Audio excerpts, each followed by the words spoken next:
நடக்கக்கூடிய இந்த சம்பவங்கள்லயே சில முக்கியமான சம்பவங்கள் நடக்குது. இதை நம்ம மெயினா பார்க்கணும்.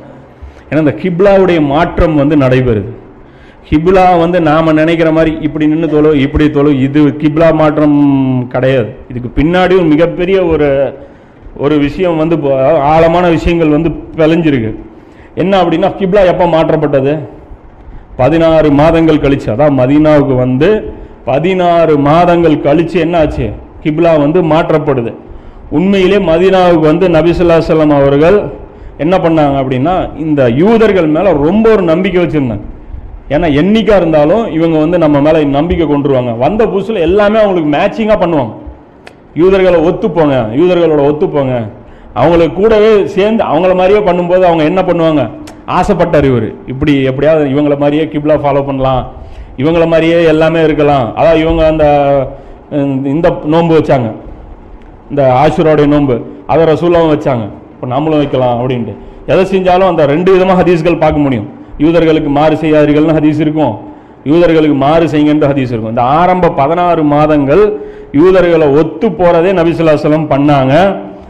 ஆனால் அந்த 16வது மாதத்துக்கு அப்புறம் ரசூலா என்ன பண்ணாங்க? யூதர்களை கைவிட்டுட்டாங்க.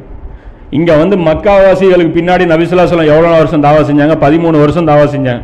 இங்கே இவங்களுக்கு கொடுத்த டைம் எவ்வளோ அப்படின்னா வெறும் 16 மாதம் தான். ஏற்றுக்கிறவங்களாம் ஏற்றுக்கோ, இல்லைன்னா தண்ணியில் இல்லை, அவ்வளோதான், முடிஞ்சு போச்சு. எனக்கு வேலை இருக்கு, உன் பின்னாடி டைம் வேஸ்ட் பண்ணுறதுக்கு எனக்கு வேலை இல்லைன்னு சொல்லி நபி ஸல்லல்லாஹு அலைஹி வஸல்லம் பண்ணாங்க. இதில் மெயின் மேட்ரு என்ன அப்படின்னா, இவங்களுக்கு முதல்ல ஒரு சவுக்கடி என்ன விழுந்தது அப்படின்னா, கிப்லா மாற்றினது தான். கிப்லா மாற்றினது இவங்களால ஏற்றுக்கவே முடியாது, மிகப்பெரிய ஒரு இன்சல்ட்டு.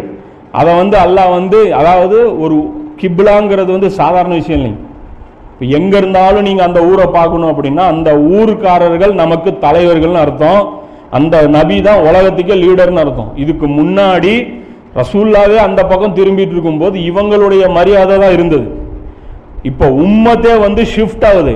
இவங்க இருக்கிற அந்த பதவிகள் பிடுங்கி அல்லாஹ் அதாவது பனி இஸ்ராயல்கள்ட்ட இருந்து அந்த நபித்துவ செயின் இருக்குல்ல, அதை கட் பண்ணி அந்த சிறப்பை தூக்கி இந்த பக்கம் கொடுக்குறன்னு அர்த்தம். அதுதான் கிப்லாவுடைய மாற்றத்துடைய ஒரு முக்கியமான ஹிண்ட். அதை மிகப்பெரிய ஒரு மெசேஜ் அல்லாஹ் சொல்றான். அதன் மூலமா இன்னிலிருந்து நீங்க உம்மத்தே கிடையாது, உங்களுக்கும் எனக்கும் ஒட்டுறவு கிடையாது, போங்கடா அப்படின்னு சொல்லிட்டு புது கிப்லா, புது தலைமையகம், புது நபி, புது வேதம், எல்லாமே புதுசுங்கிறத இந்த உலகத்துக்கு டிக்ளேர் பண்ற ஒரு விஷயம் தான் இந்த கிப்லாவுடைய மாற்றம்.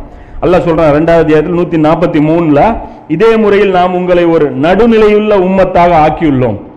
நடுநிலைமையான உம்மத்து உங்களை ஆக்குறோம். இப்பதான் உம்மத்தா ப்ரொமோஷன் எல்லாம் கொடுக்குறான். இப்படி செய்தது உங்களை மற்ற மனிதர்களுக்கு சாட்சியாகவும் உங்களுக்கு ரசூல் சாட்சியாகவும் இருப்பதற்காகவும், யார் நம் தூதரை பின்பற்றுகிறார்கள், யார் அவரை பின்பற்றாமல் குதிகால்கள் மீது திரும்பி சென்று விடுகிறார்கள் என்பதை அறிவித்து விடுவதற்காகவே கிப்லாவை நியமித்தோம் அப்படின்னு சொல்லி அல்லாஹ் சொல்லணும். இப்போ இந்த கிப்லாவை மாத்தினது ரசூலை ஃபாலோ பண்றாங்களா இல்லையான்னு